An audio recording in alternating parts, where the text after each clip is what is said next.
அஸ்ஸலாமு அலைக்கும் வரஹ்மத்துல்லாஹி வபரகாத்துஹு. அல்ஹம்துலில்லாஹ். இன்னைக்கு ரொம்பவும் பயனுள்ள ஒரு அமலை பற்றி பார்க்கலாம் இன்ஷா அல்லாஹ். ஒவ்வொரு ஃபர்லு தொழுகைக்கு பின்னாடியும் 7 முறை இந்த ஒரு திக்கரை நீங்கள் ஓதிக்கிட்டே வாங்க. அல்லாஹு தாலா உங்களுக்கு நல்ல விதமான நலவை நாடுவான் இன்ஷா அல்லாஹ். உங்களுக்கு திருமண பிரச்சனையா, ரொம்ப காலமாக திருமணத்தில் ஏதாச்சும் ஒரு பிரச்சனை இருந்துக்கிட்டே இருக்குது, ஒரு கரெக்டான நம்ம எதிர்பார்க்குற மாதிரியான ஒரு விஷயம் நடக்க மாட்டேங்குது அப்படின்னு நீங்கள் கவலைப்பட்டுட்டு இருந்தாலும் சரி, இல்லை மற்ற எல்லா விஷயத்துக்கும் இது பொருந்தும், வேலை ரீதியாகவா இருந்தாலும் சரி, இல்லை மேற்கொண்டு வேறு எந்த மாதிரி சிரமமாக இருந்தாலும் சரி, கடன் பிரச்சனை தொல்லை எதாக இருந்தாலும் சரி, அல்லாஹாலா உங்களுக்கு அதில் நலவை ஏற்படுத்தி தருவோம். அதில் இருக்கக்கூடிய தடைகள் பிரச்சனைகள் எல்லாத்தையுமே நீக்கி நல்ல விதமாக வாழ அல்லாஹாலா உதவி செய்வோம் இன்ஷா அல்லாஹ். முழு நம்பிக்கையோடு நீங்கள் ஓதி பாருங்கள். கண்டிப்பாக அல்லாஹாலா உங்களுக்கு நலவை மட்டுமே நாடுவான். இதுக்கு ஒரு ஹதீஸ் கூட இருக்குது. மூசா அலைஹிஸ்ஸலாம் அவங்களுடைய ஹதீஸ். மூசா அலைஹிஸ்ஸலாம் அவங்க சுமார் சொல்லணும்னா ஒரு 3200 வருடங்களுக்கு முன்பாக எகிப்தில் பிறந்தவங்க. ஃபிரௌன் அப்படிங்கிற ஒரு கொடுங்கோலன் இஸ்ராயேல் என்ற வம்சத்தில் பிறக்கிற எல்லா ஆண் குழந்தைகளையும் கொலை செய்யறதுக்கு உத்தரவிட்டிருந்தான். அந்த காலத்துல தான் நபி மூசா அலைஹிஸ்ஸலாம் அவங்க பிறந்திருந்தாங்க. எதுக்காகன்னா அவனோட ஜோசியத்துல ஒரு அழிவு இருக்கு அப்படின்ட்டு சொல்லியிருப்பாங்க. அதனால அந்த வம்சத்துல இருக்கிற ஆண் குழந்தைகள் எல்லாரையுமே நம்ம சாவடிச்சிடணும், மௌத்தாக்கிடணும் அப்படிங்கிற ஒரு இதுல இருந்தான். அந்த டயத்துல பிறந்தவங்க தான் மூசா அலைஹிஸ்ஸலாம். மூசா அலைஹிஸ்ஸலாம் அவங்க பிறந்த உடனே அவங்கள ஒரு பெட்டியில வச்சு நெயில் நதியில விட சொல்லி அல்லாஹாலா கட்டளையிட்டு இருந்தான். அதே மாதிரியே அவங்கள அந்த நெயில் நதியில அவங்க மிதந்துக்கிட்டே போயிட்டு இருக்கும்பொழுது ஃபிரௌனுடைய மனைவி ஆசியா அவங்க அந்த பிள்ளைய பார்த்துட்டு, அதாவது மூசா அலைஹிஸ்ஸலாம் அவங்க கை குழந்தையா இருக்கிறத பார்த்துட்டு அவங்க ஃபிரௌனுடைய அரண்மனைக்கு அவங்கள கொண்டு போனாங்க. அந்த குழந்தைய அந்த வம்சத்துல கொலை செய்யறதுக்கு, ஏன்னா அவங்க அந்த வம்சம் இஸ்ராயல் வம்சத்துல உள்ளவங்க அப்படிங்கிறதுனால அவங்க கொலை செய்யறதுக்கு முயற்சி செஞ்சாங்க. ஆனா அவங்களுடைய மனைவி ஆசியா அவங்க இல்லை இந்த குழந்தைய நம்ம வளர்க்கலாம் அப்படின்னு சொல்லி அதை இது பண்ணி சொல்லவும் அவங்க அதை ஏற்றுக்கிட்டு கொல்லாமல் விட்டுட்டாங்க. அந்த குழந்தைக்கு பால் கொடுக்கறதுக்கு செவிலித்தாயா ஒருத்தவங்கள வர வச்சாங்க. அது கடைசியில் அவங்களுடைய சொந்த தாயாகவே இருந்தாங்க. அதாவது மூசா அலைஹிஸ்ஸலாத்துடைய சொந்த தாயே செவிலித்தாயா வர்றதுக்கு அல்லாஹ் தாலா உதவனான். மூசா அலைஹிஸ்ஸலாம் அவங்க ஃபிரௌனுடைய அரண்மனையில தான் வளர்ந்து வாலிபம் எல்லாமே அடைஞ்சாங்க.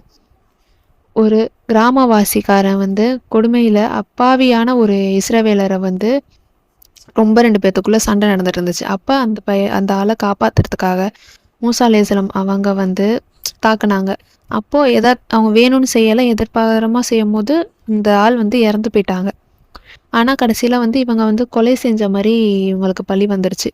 அப்போது ஃபிரௌனுடைய ஆட்கள் எல்லாமே அவங்கள தேட ஆரம்பிச்சிட்டாங்க மூசா அலைஹிஸ்ஸலாம் அவங்கள. இது தெரிஞ்சதும் அவங்க அந்த இடத்துல இருந்து தப்பி போயிட்டாங்க. சிலாய் மலைப்பகுதியிலையும் பாலைவனங்களையும் கடந்து பல மைல் தூரம் தனியாக போய் மதியன் அப்படிங்கிற ஒரு இடத்துக்கு மூசா அலைஹிஸ்ஸலாம் போய் சேர்ந்தாங்க.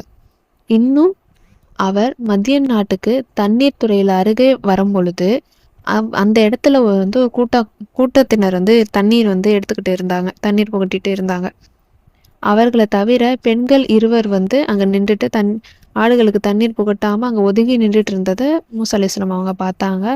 உங்களுக்கு விஷயம் என்ன அப்படின்னு அந்த பெண்கள்கிட்ட கேட்டபோது, நாங்கள் இம்மேய்ப்பவர்கள் தண்ணீர் புகட்டி விட்டு விலகும் வரை நாங்கள் எங்கள் ஆடுகளை தண்ணீர் புகட்ட முடியாது அப்படின்ட்டு சொன்னாங்க.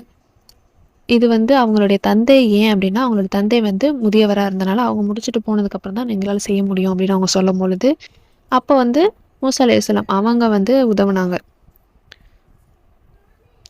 அவங்க அந்த நேரத்தில் தண்ணீர் புகட்டினாங்க.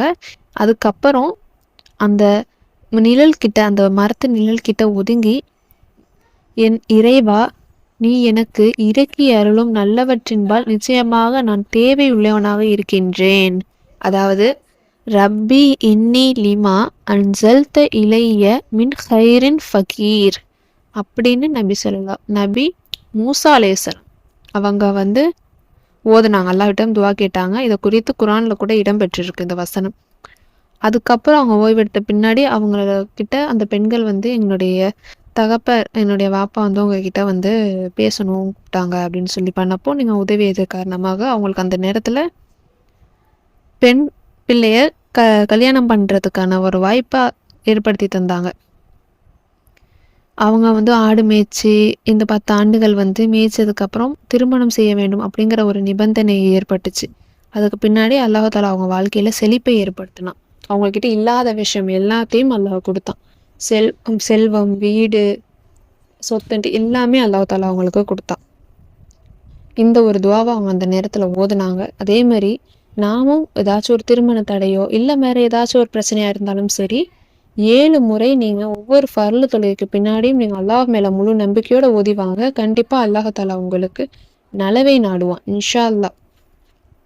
அது என்ன துவா அப்படின்னா, ரப்பி இன்னி லிமா அன்சல்த இலைய மின் ஹைரின் ஃபகீர். ரப்பி இன்னி லிமா அன்சல்த இலைய மின் ஹைரின் ஃபகீர். யா அல்லாஹ், நலவிலிருந்து நீ எதை எனக்கு நாடுகிறாயோ அதன்பால் நான் தேவையுடையவனாக இருக்கின்றேன். நீ எனக்கு எதை கொடுக்க போறியோ அதை கொண்டு நான் தேவையுடையவனா இருக்கேன் அப்படின்னு நம்ம அல்லாஹ்விடம் முறையிடுறோம்.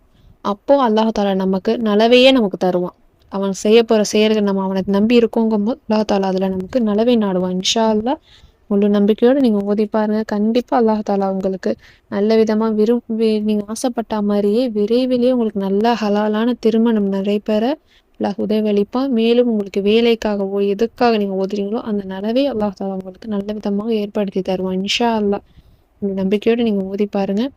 அஸ்ஸலாமு அலைக்கும் வரஹ்மத்துல்லாஹி வபரகாத்துஹு.